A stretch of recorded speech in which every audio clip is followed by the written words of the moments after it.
She plotted to take my 10 million inheritance and put me away. I revealed evidence that left her speechless. The envelope in my granddaughter's trembling hands held more than just legal documents. It held 23 years of secrets, lies, and a truth so devastating it would shatter everything she thought she knew about our family. What she didn't realize was that I'd been watching her every move for months, documenting her betrayal, waiting for this exact moment when justice would finally be served.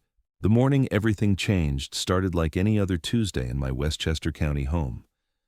I was sitting in my leather chair, the one Margaret had bought me for our 40th anniversary, when I heard the familiar sound of Emma's BMW pulling into my circular driveway.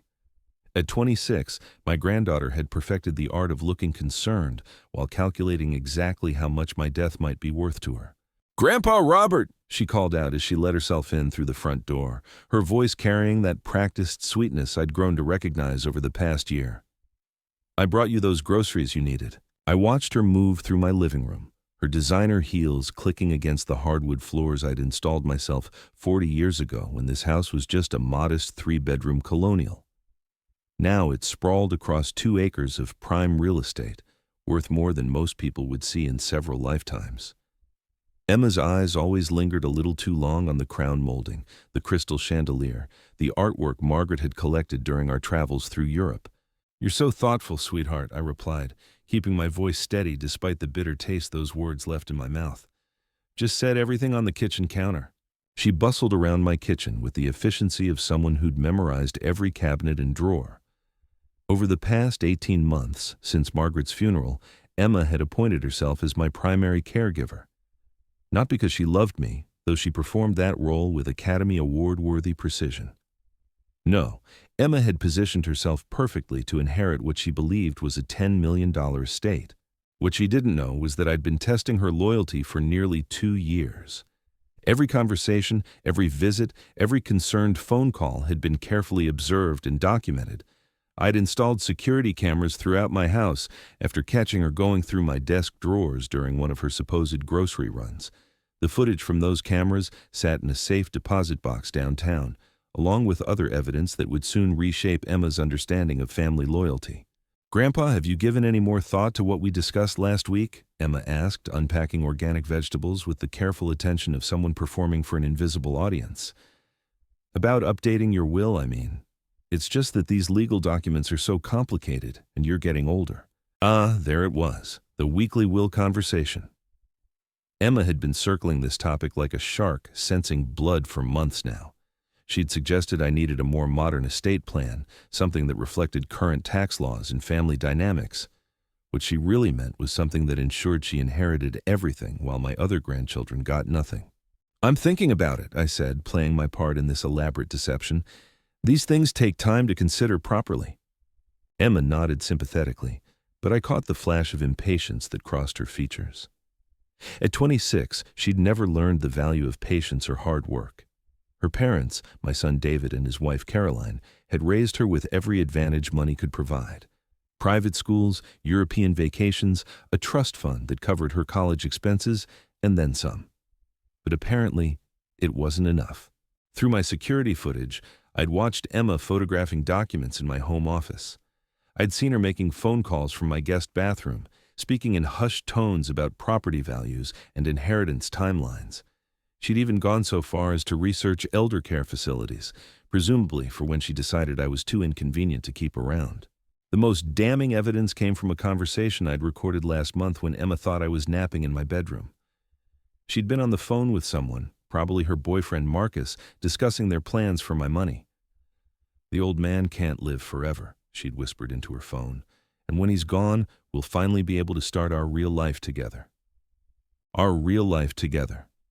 As if the 92 years I'd lived, the fortune I'd built from nothing, the family I'd raised and provided for, were somehow preventing them from existing authentically. I'd built my wealth through decades of careful investments, starting with a small inheritance from my own grandfather and growing it through real estate, stock market wisdom, and the kind of patience Emma would never understand. Every dollar in my accounts represented sacrifice, discipline, and long-term thinking.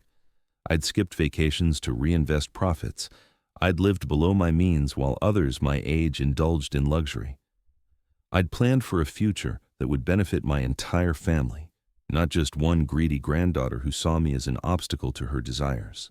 But Emma wasn't the only player in this family drama. Over the past year, I'd been quietly reconnecting with my other grandchildren, the ones Emma assumed would inherit nothing significant. There was Michael, David's eldest son, who joined the Peace Corps after college instead of pursuing the lucrative career his parents expected. Sarah, my daughter Jennifer's girl, who'd become a special education teacher despite having the intelligence and family connections to enter any profession she wanted. And Thomas, the youngest at 19, who'd shocked everyone by turning down an Ivy League acceptance to study social work at a state university. These grandchildren visited me because they genuinely enjoyed my company. They asked about my stories from the Korean War, not my stock portfolio. They brought their friends around, introduced me to their romantic interests, included me in their actual lives rather than treating me like a walking inheritance waiting to happen. None of them knew about the $10 million fund that Emma was so eager to claim.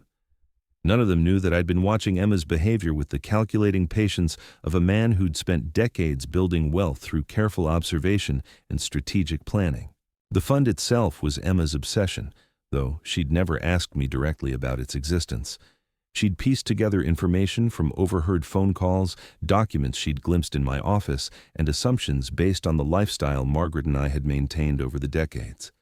In Emma's mind, that fund represented freedom from the ordinary existence she'd been trapped in despite her privileged upbringing. What Emma didn't realize was that I'd been testing all my grandchildren over the past 2 years, not just her. While she'd been scheming and calculating, the others had been simply loving their grandfather. While she'd been researching my net worth, they'd been asking about my health and happiness. While she'd been planning my funeral, they'd been making memories with me. The irony wasn't lost on me that Emma, who'd positioned herself as my closest family member, had actually revealed herself to be the most distant. Her frequent visits weren't acts of love, but reconnaissance missions. Her concerned phone calls weren't about my well-being, but about monitoring my mental state and decision-making capacity. Her offers to help with my finances weren't generous, but strategic positioning for eventual control. I'd caught her making copies of my bank statements. I'd seen her photographing the contents of my safe when she thought I was distracted. She'd even gone so far as to befriend my attorney's secretary, pumping her for information about my estate planning during chance encounters at the local coffee shop. The most revealing moment had come 3 weeks ago when Emma suggested I might be developing dementia. Not because I'd shown any signs of cognitive decline, but because I'd questioned some of her suggestions about simplifying my financial affairs. "Grandpa, you seem confused lately," she'd said with false concern. "Maybe we should talk to your doctor about getting you evaluated, just to be safe." Safe for whom? I'd wondered. Safe for an elderly man trying to manage his affairs responsibly, or safe for a granddaughter whose inheritance plans required a grandfather too incompetent to change his mind? That conversation had crystallized my decision. I'd been planning this moment for months, but Emma's willingness to question my mental capacity simply to advance her financial interests proved that she'd crossed a line I could never forgive. Family loyalty, I'd learned, was not something that could be purchased or inherited. It had to be earned through genuine care and respect. The will Emma was so eager to see contained surprises that would redefine everything she thought she knew about our family's future. But that will was just one part of a larger plan I'd been crafting with the methodical patience that had built my fortune in the first place. As Emma finished putting away my groceries, chattering about her job and her boyfriend and her plans for the weekend, I studied her face for any sign of genuine affection. What I saw instead was performance art, a granddaughter playing a role she'd perfected over months of practice. Every smile was calculated, every gesture of care was strategic. Every expression of love was an investment in her expected return. "Grandpa, you look tired," Emma said, approaching my chair with that practiced concern I'd grown to despise. "Are you feeling all right? You know I worry about you living alone in this big house." There it was again. The subtle suggestion that I was declining, that I needed supervision, that my independence was becoming a problem that required her intervention. What she really meant was that my continued autonomy was interfering with her timeline for inheritance. "I'm fine, Emma," I replied, though I let my voice carry just a hint of the frailty she was so eager to hear. just thinking about some important decisions I need to make. Her eyes sharpened with interest. What kind of decisions? I looked at her for a long moment, this beautiful young woman who shared my DNA but apparently none of my values. In her face, I could see traces of her father, my son David, but David had never possessed Emma's calculating coldness. Even as a child, David had shown genuine warmth and consideration for others. Emma had learned to mimic those qualities without ever actually feeling them. "Legal decisions," I said finally, "about my estate." The words hung between us like a loaded weapon, and I watched Emma's face transform. The mask of casual concern slipped for just a moment, revealing the hungry anticipation underneath. She recovered quickly, but not quickly enough. I'd seen what I needed to see. "That sounds important," Emma said, settling into the chair across from me, with the practiced grace of someone who'd rehearsed this moment countless times in her mind. "I hope you know you can talk to me about anything, Grandpa. I mean, I am family. The word tasted bitter coming from her lips, especially knowing what I'd discovered about her true intentions. But I nodded thoughtfully, playing the role of the trusting grandfather she needed me to be for just a little while longer. "Actually, Emma, there's something I've been meaning to discuss with you," I said, reaching for the manila envelope I'd placed strategically on the side table earlier that morning. "Something about your inheritance." I watched her pulse quicken at the base of her throat. After months of careful maneuvering, subtle hints, and calculated conversations, this was the moment she'd been orchestrating. Her breathing became slightly shallow, though she tried to hide it behind another one of her perfectly crafted smiles. "Oh, Grandpa, you don't need to worry about all that right now," she said, but her eyes never left the envelope in my hands. "We have plenty of time to discuss those things." "No," I said firmly, enjoying the way she startled at the sudden strength in my voice. "I think now is exactly the right time." The envelope contained copies of documents that would change everything Emma thought she knew about our family's financial situation. But more importantly, it contained the results of my 2-year investigation into her character, her motivations, and her complete lack of genuine care for anyone but herself. "Emma, do you remember when you were 8 years old and you broke your grandmother's favorite vase?" I asked, settling back into my chair. "The blue one with the hand-painted flowers that she'd brought back from our trip to Italy?" She blinked, clearly confused by the sudden shift in conversation. Yes, I remember. I was playing ball in the house when I wasn't supposed to." "And what did you do when it happened?" "I told you and Grandma right away," she said, her voice carrying a note of uncertainty.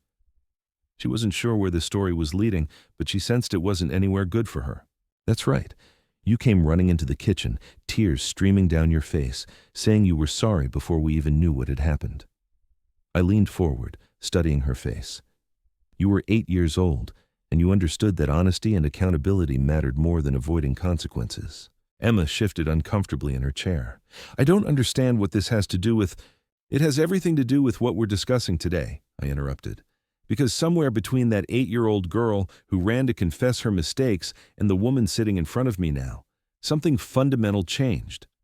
I opened the manila envelope and pulled out the first photograph. It was a still image from my security camera, showing Emma at my desk in the home office, photographing documents with her phone. The timestamp clearly showed it was from last month, during one of her supposed caregiving visits. Emma's face went white as she stared at the image. "Grandpa, I can explain—" "I'm sure you can," I said, pulling out the next photograph. This one showed her going through my filing cabinet, her phone camera focused on bank statements. "You've become quite skilled at explanations over the past year. Almost as skilled as you've become at deception." The photographs kept coming. Emma rifling through my desk drawers, Emma making phone calls from my bathroom, Emma taking pictures of legal documents she thought I'd never miss.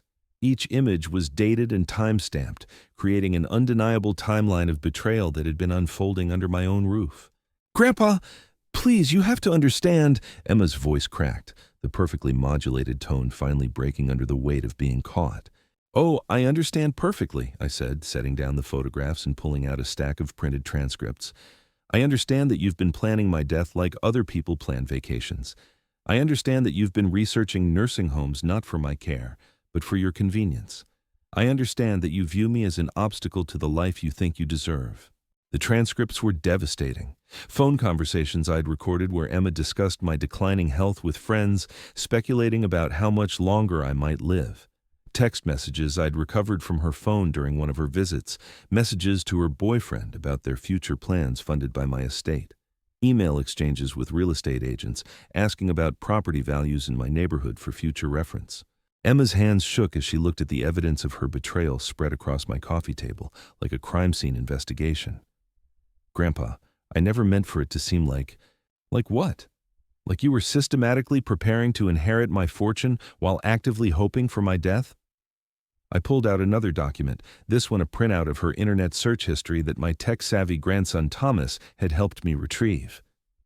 Like you were researching the legal requirements for declaring someone mentally incompetent? The search history was particularly damning.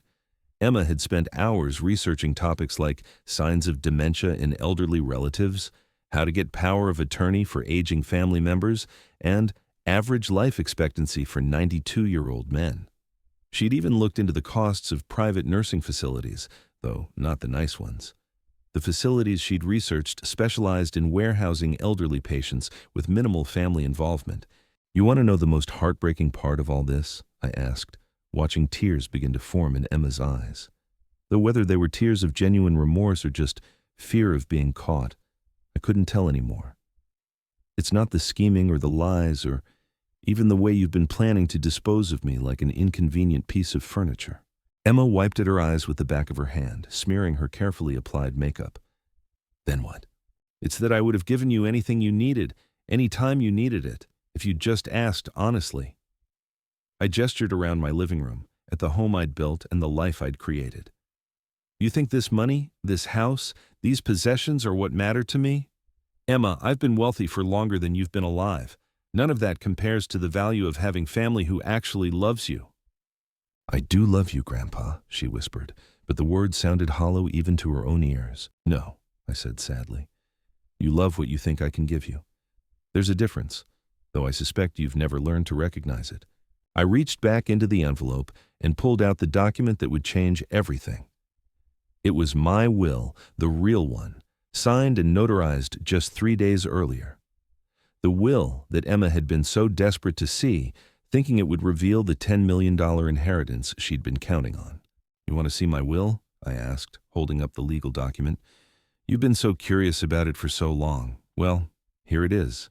Emma's eyes fixed on the papers in my hands with laser focus. After months of maneuvering and manipulation, she was finally going to see the document that would secure her financial future. Or so she thought. Before we look at this together, I said, I want you to know that I've spent the past 2 years not just watching your behavior, but also reconnecting with your cousins. Michael, Sarah, and Thomas have all spent considerable time with me, and unlike you, they never once asked about money or inheritance or my plans for the future. Emma's face crumpled slightly. Grandpa, please.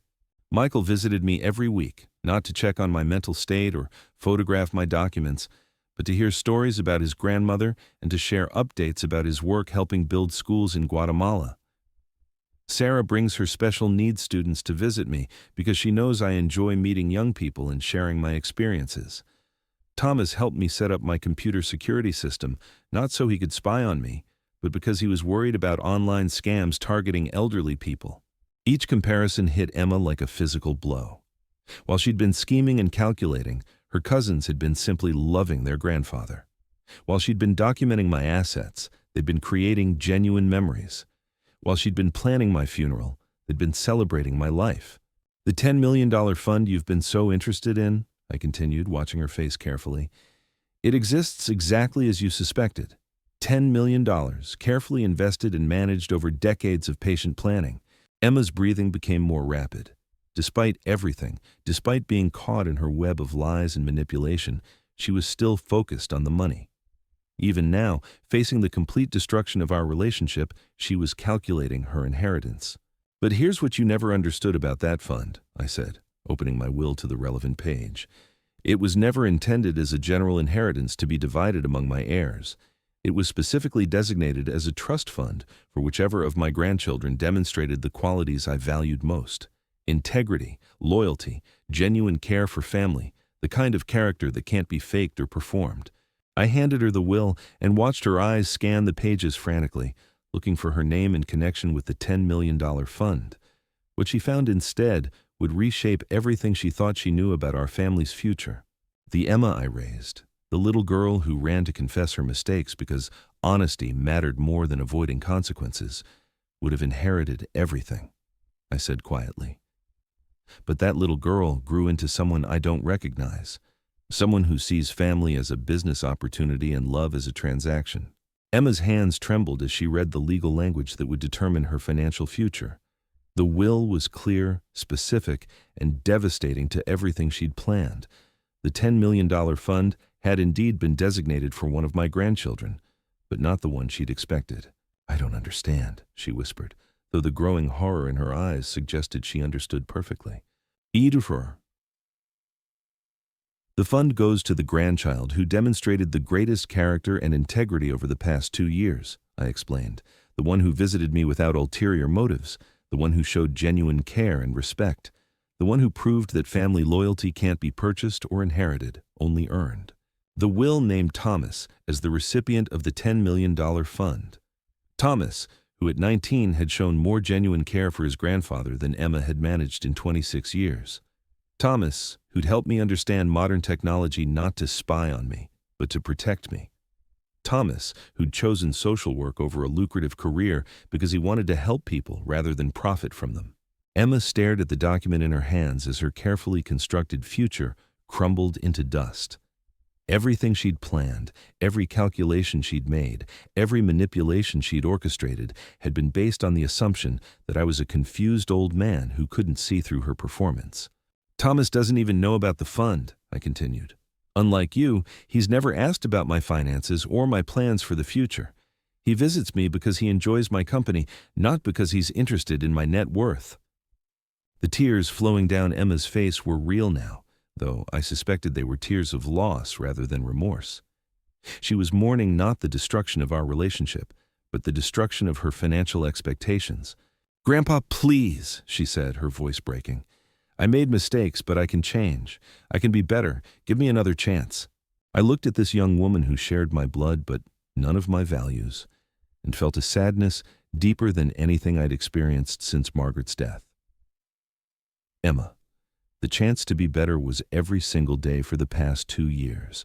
Every visit, every conversation, every moment when you chose manipulation over honesty was a chance to be the granddaughter I raised you to be. But the money? The money was never yours to begin with, I said firmly. It was earned through decades of sacrifice and discipline by a man who understood that wealth without character is worthless. Thomas will use that fund to help people, to build something meaningful, to contribute to the world in ways that matter.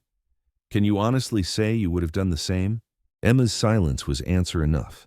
Even now, facing the complete collapse of her schemes, she couldn't bring herself to think beyond her own desires and disappointments.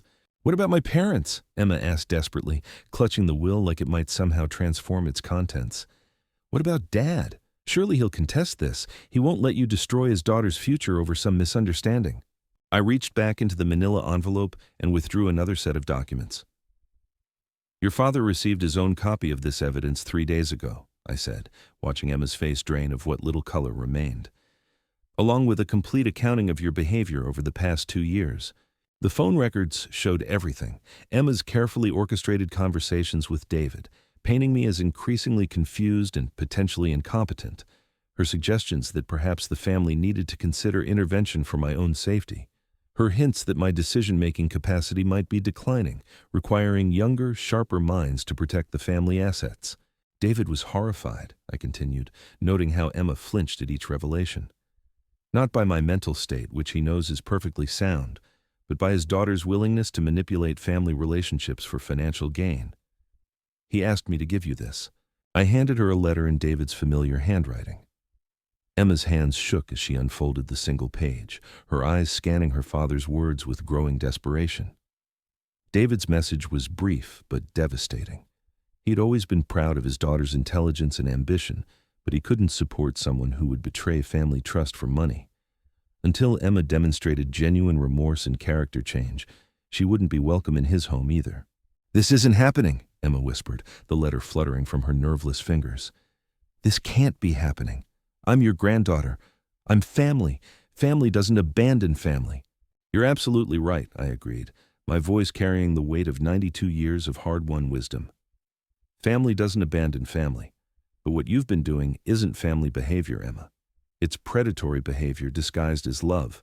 I stood up slowly, my joints protesting the movement, and walked to my bookshelf where I kept the photo albums Margaret had so meticulously maintained over the decades. I pulled out the thick volume labeled Emma, Birth to Age 10, and returned to my chair. Look at this, I said, opening to a picture of Emma at age 5, gap-toothed and grinning as she helped me plant tomatoes in the backyard garden. This little girl spent an entire afternoon digging in the dirt because she wanted to help Grandpa grow vegetables. She didn't care if her dress got dirty or if the work was hard. She just wanted to be helpful. Emma stared at the photograph, and for a moment, I saw something flicker across her features that might have been genuine emotion. Here's another one, I continued, turning to a photo of Emma at 7, proudly displaying a handmade birthday card she'd created for Margaret. The construction paper was crooked, the crayon marks uneven, but the message inside was pure love. You spent 3 hours making this card because you wanted Grandma to know how much she meant to you, not because you expected anything in return, but because love felt good to give. I closed the album and set it aside. That little girl grew up in a world of privilege and opportunity, but somewhere along the way, she learned to view relationships as transactions. Love became a currency to be spent strategically rather than a gift to be given freely. Emma wiped her eyes with tissues from the box on my side table, her perfect makeup now smeared beyond repair. I don't know how to fix this, she said, her voice small and lost. I don't know how to be that little girl again. You can't be her again, I said gently. But you could choose to become someone she would be proud of, someone who understands that family wealth comes from love and loyalty, not bank accounts and inheritance funds. I reached into the envelope one final time and pulled out a document Emma hadn't seen yet. It was a letter I'd written to her, sealed in an envelope marked, "To be opened only if Emma demonstrates genuine change of character." This letter contains instructions for how you could potentially earn back your place in this family, I said, holding the sealed envelope just out of her reach. But earning it would require giving up everything you've built your identity around for the past several years. Emma's eyes fixed on the letter with desperate hope. What would I have to do? First, you'd need to understand that money and status aren't measures of worth. The cousins who will inherit your expected fortune chose service over salary, character over comfort, people over profit. Until you can genuinely embrace those values, not just perform them for an audience, you'll never understand what real wealth looks like. I stood again and walked to my window, looking out at the garden where that 5-year-old Emma had once helped me plant tomatoes. The plants were long gone, but the memory remained vivid. That little girl had possessed something precious that her adult version had traded away for the illusion of sophistication and entitlement. Second, you'd need to make amends not just to me, but to every person you've manipulated or deceived in pursuit of this inheritance. Your father, your cousins, my attorney's secretary, the real estate agents you pumped for information. Everyone who was touched by your scheme deserves an honest accounting of what you did and why. Emma's breathing became more labored. The scope of her deception was vast, involving dozens of people who'd been unwitting participants in her elaborate performance. Apologizing to all of them would require admitting the depth of her betrayal to the entire community that knew our family. Third, and most importantly, you'd need to demonstrate through actions, not words, that you understand what family loyalty actually means. Not the kind of loyalty that expects rewards, but the kind that gives freely because giving feels good. I turned back to face her, this young woman who carried my DNA but had forgotten my values. The letter explains a path back to redemption, but that path would be harder than anything you've ever attempted. It would require humility, sacrifice, and genuine change. It would mean giving up the lifestyle and identity you've built around expected wealth. Emma reached for the sealed letter, but I pulled it back slightly. Before you take this, I need you to understand something crucial. This isn't a negotiation or another scheme you can manipulate your way through. This is your last chance to become someone worthy of the name you carry. I understand, Emma said quickly, her hand still extended toward the letter. No, you don't, I replied, studying her face carefully. Even now I can see you calculating. wondering how long you'd have to maintain good behavior before claiming your reward, planning how to perform redemption convincingly enough to restore your inheritance prospects. That's exactly the kind of thinking that got you into this situation. I walked back to my chair and sat down, the sealed letter still in my hands. Real change isn't a performance, Emma. It's not something you do to get something else. It's something you become because you finally understand that the person you've been isn't someone you can respect. Emma's face crumpled completely. For the first time since she'd walked into my house that morning, her mask slipped entirely. What I saw underneath wasn't the calculating predator who'd been scheming for my inheritance, but a lost young woman who'd somehow convinced herself that money could substitute for meaning. "I don't know who I am without the money," she whispered, the admission seemingly torn from someplace deep inside her. "I don't know how to be valuable to people if I can't give them things or help them financially. I don't know what I have to offer if it's not wealth and status." The confession was more honest than anything she'd said in months, and it revealed the tragic core of her behavior. Emma hadn't been scheming because she was inherently evil, but because she'd never learned that her worth existed independent of her financial value. In a family where money solved problems and opened doors, she'd never discovered what made her inherently precious. That's the real tragedy here," I said, feeling genuine sadness for the first time since discovering her betrayal. "You've been so focused on inheriting wealth that you never learned to build worth. You've been so concerned with getting money that you never discovered how to create value. You've been so eager to claim what others built that you never learned what you could build yourself." I held up the sealed letter again. "This letter outlines a path that would teach you those lessons, but it would require starting from zero, building character and worth through service and sacrifice, proving to yourself and others that Emma Hartwell is valuable because of who she is, not what she owns." Emma stared at the letter like it contained either her salvation or her destruction. In many ways, it contained both. The path I'd outlined would save her soul but destroy her ego. It would give her genuine worth while stripping away her artificial status. It would offer her real family relationships while ending her ability to manipulate people through financial expectations. "The choice is yours," I said, finally extending the letter toward her. "Take this and commit to genuine change, or walk away and live with the consequences of the person you've chosen to become. But understand that once you make this decision, there's no going back, no more schemes, no more manipulation, no more second chances." Emma's hand trembled as she reached for the envelope. The weight of 2 years of deception, months of planning, and a lifetime of entitled expectations hung in the balance. Everything she'd thought she wanted, everything she'd schemed to achieve, everything she'd built her identity around was crumbling around her. "If I take this letter," she asked, her voice barely audible, "what happens to Thomas? Does he lose the fund if I somehow earn it back?" The question surprised me. For the first time in our conversation, Emma was thinking about someone other than herself. It was a small sign, but perhaps a significant one. "Thomas keeps what he's inherited," I replied. "This letter isn't about money, Emma. The $10 million fund was never the real prize. The real prize was becoming someone worthy of inheriting it, and that prize is still available to you. But it's not measured in dollars." Emma took the sealed letter with both hands, holding it carefully as if it might disintegrate. "What if I try and fail? What if I can't become the person this letter wants me to be?" "Then at least you'll have tried," I said. "And maybe in trying, you'll discover that the person you're capable of becoming is more valuable than anything you thought you wanted to inherit." The morning sun was streaming through my living room windows now, casting everything in the warm light of a new day. Emma sat in my chair, clutching the letter that might represent her last chance at redemption, while the evidence of her betrayal lay scattered across my coffee table like the debris of a demolished life. "I need to go," she said finally, standing on unsteady legs. "I need to think about all of this." "Take all the time you need," I replied. "But remember, Emma, real change isn't something you think your way into. It's something you live your way into, one choice at a time, one day at a time, one act of genuine service at a time." She walked toward my front door with the careful steps of someone navigating unfamiliar territory. At the threshold, she turned back one final time. "Grandpa, do you think that little girl in the photographs would be proud of the woman I could become?" I looked at her for a long moment, seeing traces of that gap-toothed 5-year-old who'd helped me plant tomatoes with such enthusiasm. I think she'd be proud that you're finally asking the right questions."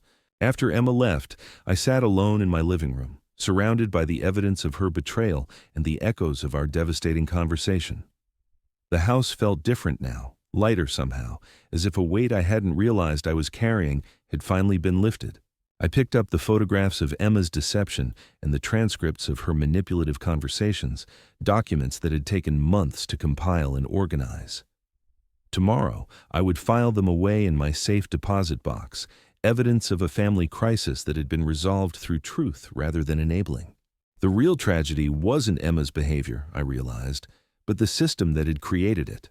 A family culture where worth was measured in dollars rather than character, where inheritance was expected rather than earned, where love became a transaction instead of a gift freely given. But perhaps it wasn't too late to change that culture. Thomas would inherit the $10 million fund, but more importantly, he would inherit the responsibility of using wealth wisely.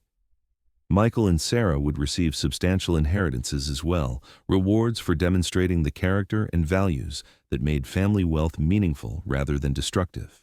And Emma. Emma would inherit something potentially more valuable than money, if she chose to claim it. She would inherit the opportunity to discover who she really was when stripped of artificial advantages and forced to build worth through service and sacrifice. The sealed letter I'd given her contained specific instructions that would challenge everything she'd built her identity around. Volunteer work with no publicity or recognition, financial donations that would remain anonymous, service to others with no expectation of reward or acknowledgement, a path back to the family that would require her to become someone genuinely worth welcoming back. Whether she would choose that path remained to be seen. But for the first time in 2 years, I felt hopeful about Emma's future. Not because I expected her to succeed, but because she finally understood what success actually looked like. The $10 million fund would change Thomas's life, giving him resources to amplify his natural inclination toward service and compassion. But Emma's real inheritance, if she chose to claim it, might be even more valuable. The chance to become someone she could respect, someone that little girl in the photographs would recognize and embrace. As I sat in the afternoon sunlight, I thought about Margaret and how proud she would be of the choice I'd made. Not the choice to punish Emma, but the choice to offer her a path back to the family values we'd tried so hard to instill. Love that expected nothing in return. Service that sought no recognition. Character that couldn't be purchased or inherited, only earned through daily choices to be better than you were yesterday. The morning's confrontation was over, but Emma's real journey was just beginning. Whether that journey led to redemption or deeper into the consequences of her choices would depend entirely on decisions only she could make. But for the first time in months, I felt like a grandfather again, rather than a target. The woman who'd walked out of my house that morning was no longer the calculating predator who'd been scheming for my inheritance. She was a lost young woman who'd been offered a map back to her better self. Whether she would choose to follow that map remained the most important question of all. The phone rang at exactly 3:15 that afternoon, just as I was settling into my evening routine with a cup of tea and the newspaper I'd barely had time to read during the morning's revelations. Emma's name appeared on the caller ID, and for a moment, I considered letting it go to voicemail. But something in me, perhaps the last vestige of grandfatherly hope, compelled me to answer. "Grandpa!" Her voice was different now, stripped of its usual calculated sweetness, raw, uncertain. I opened the letter. I set down my teacup carefully, the china making a soft clink against the saucer. "And I don't understand how you knew." The words came out in a rush, like she'd been holding her breath since leaving my house. "How you knew exactly what I needed to hear. How you knew that the money was never really what I was after." "Tell me what you think you were after then." A long pause filled the line. In the background, I could hear traffic sounds, which meant she was calling from her car. Probably pulled over somewhere, too shaken to drive while processing everything that had happened between us. "Security," she said finally. "But not financial security. I mean, yes, that too, but something deeper. I wanted to matter. I wanted to know that I was important enough to be worth $10 million to someone, that my existence had that kind of value." I closed my eyes, feeling the weight of understanding settle over me like a familiar blanket. "And what does the letter tell you about that?" "It says that I already mattered that much, that I always did." But I was looking for proof in the wrong place. Her voice cracked slightly. It says that the little girl who helped you plant tomatoes was already worth more than any inheritance could ever be. That somewhere along the way, I started trying to earn something I already had. The letter had been one of the hardest things I'd ever written, crafted over weeks of careful consideration about how to reach a young woman who'd lost herself in the pursuit of external validation. It outlined a path back to self-worth that had nothing to do with money and everything to do with rediscovering the person she'd been before the world taught her that value could be measured in dollars. What else does it say? I asked, though I knew every word by heart. It says I need to spend the next year working at the homeless shelter downtown, not volunteering for a few hours on weekends, but actually working there, full-time, for minimum wage. She laughed, but it wasn't the bitter sound I'd expected. It was something closer to wonder. It says I need to learn what it feels like to serve people who can never repay me, never advance my career, never improve my social status. And how does that make you feel? Terrified, she admitted, but also relieved. Like maybe I won't have to pretend anymore. Like maybe I can find out who I am when nobody's keeping score. Through my window, I could see Mrs. Patterson next door watering her garden, the same routine she'd followed for the 20 years I'd lived in this house. There was something comforting about the predictability of it, the way some people found purpose in simple daily acts of care. Fad order. The letter also says I need to move out of my apartment, Emma continued, that I need to live in the shelter's transitional housing program with the other people trying to rebuild their lives, that I need to understand what it feels like to have nothing except what I can create through my own efforts. This had been the hardest part to write, knowing how it would strip away every comfort and advantage she'd taken for granted. But it was also the most necessary part. Emma had never learned to value herself independent of her circumstances because she'd never been forced to exist without those circumstances. "I'll lose my job at the marketing firm," she said, and I could hear her working through the implications even as she spoke. "I'll lose my social circle. My boyfriend will probably leave me. My whole life will basically disappear. And then what? And then maybe I'll find out what's left when everything artificial falls away." The words came out like a revelation, as if she was discovering this truth even as she spoke it. Maybe I'll find out who Emma really is when she's not performing for anyone. I felt something loosen in my chest, a tension I'd been carrying for so long I'd forgotten it was there. This was the voice I'd been hoping to hear, the authentic person hiding underneath all the careful calculation and manipulation. "The letter mentions Thomas," Emma said, her voice growing smaller. "It says he doesn't know about the inheritance yet, that you wanted to see what I would do when I learned the truth before telling him." "That's correct." "Why?" I considered the question carefully, thinking about the 19-year-old young man who visited me every week without ever asking for anything in return. Thomas, who helped elderly neighbors with their technology problems, who chose a career path based on service rather than salary, who somehow managed to be both ambitious and humble at the same time. "Because Thomas represents what you could have been if different choices had been made along the way," I said. "I wanted you to see that clearly before the money complicated his relationship with the family. I wanted you to understand that inheritance isn't about deserving something, it's about being prepared to handle it responsibly. Will you tell him soon? When I'm confident that the knowledge won't change him. When I'm sure he understands that great wealth is a tool for service, not an achievement to celebrate." I paused, thinking about the conversation I'd eventually need to have with my youngest grandson. "Money reveals character, Emma. It doesn't create character. Thomas will inherit that fund because he's already demonstrated the kind of person who can be trusted with it." "And me?" she asked quietly. "What will I inherit?" "The chance to become someone you can respect," I replied. "The opportunity to build a life based on contribution rather than consumption. The possibility of real relationships with people who value you for who you are, not what you can provide." "That sounds harder than inheriting $10 million. I laughed, the first genuine laughter I'd experienced in months. "Much harder, but also much more rewarding. Money can buy comfort, Emma, but it can't buy meaning. It can buy temporary pleasure, but it can't buy lasting satisfaction. It can buy people's attention, but it can't buy their genuine affection. I think I'm starting to understand that." She was quiet for a moment, and I could hear her breathing change, becoming deeper and more steady. "Grandpa, I need to ask you something, and I need you to be completely honest." "Always." Do you think I can actually do this?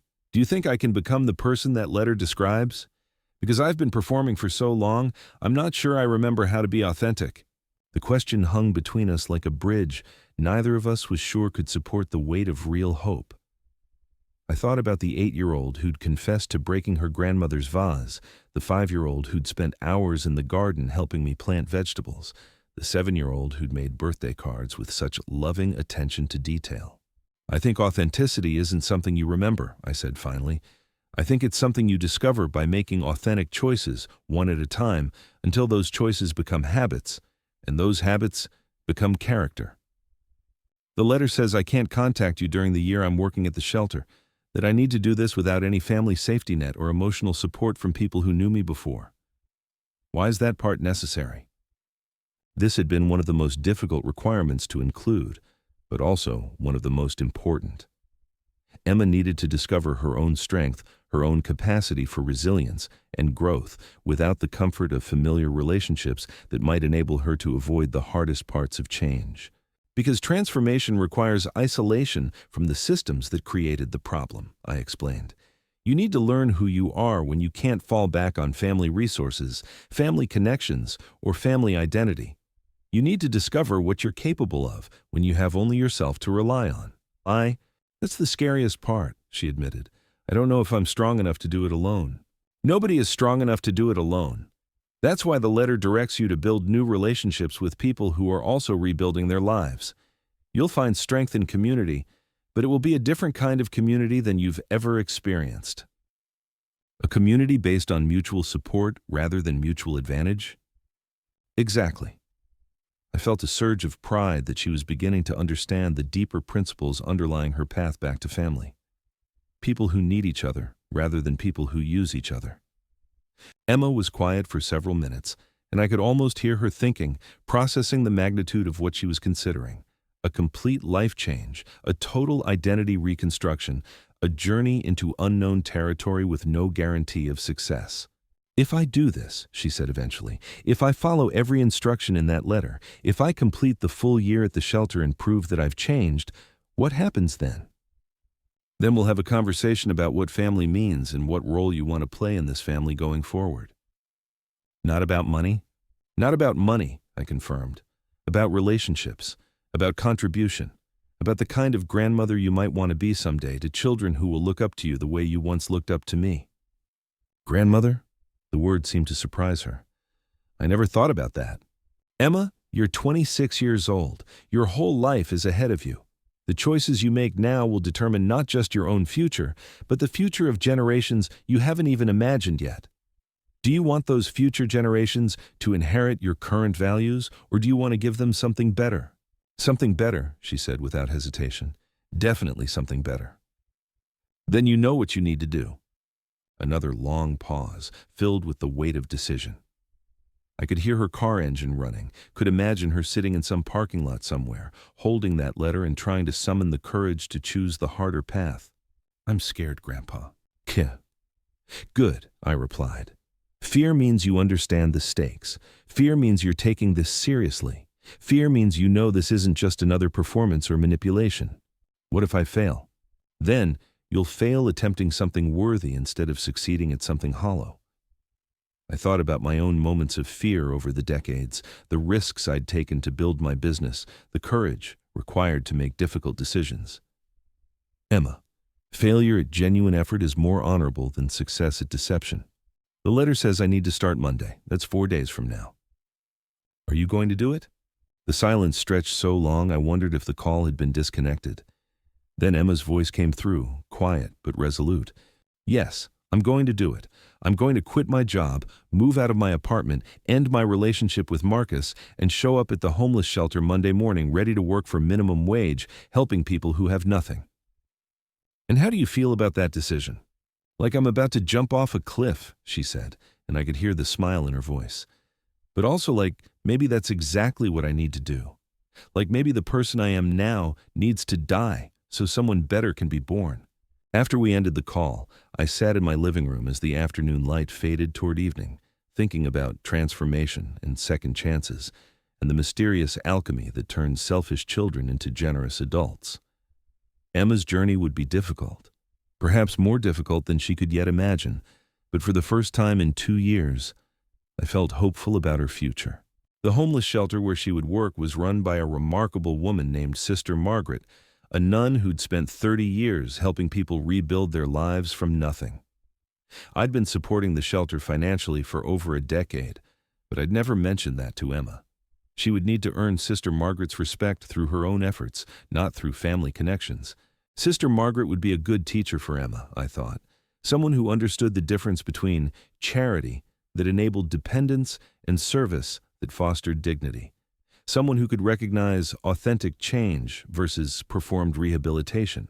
The transitional housing program would place Emma in a small room with basic furnishings and shared bathroom facilities. She'd eat meals prepared collectively by residents, participate in group therapy sessions, contribute to maintenance and cleaning duties, and learn what it meant to be part of a community where everyone contributed according to their ability.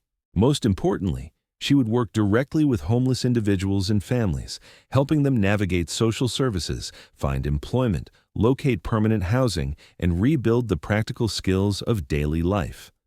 She would see poverty up close, not as an abstract social problem, but as the daily reality of people whose names and stories would become personally important to her. The letter had been very specific about the kind of work Emma needed to do and the attitudes she needed to develop. No photography for social media, no discussions with friends about her noble sacrifice, no keeping count of hours served or people helped. Just daily service, anonymous and uncelebrated, until service became natural rather than noteworthy.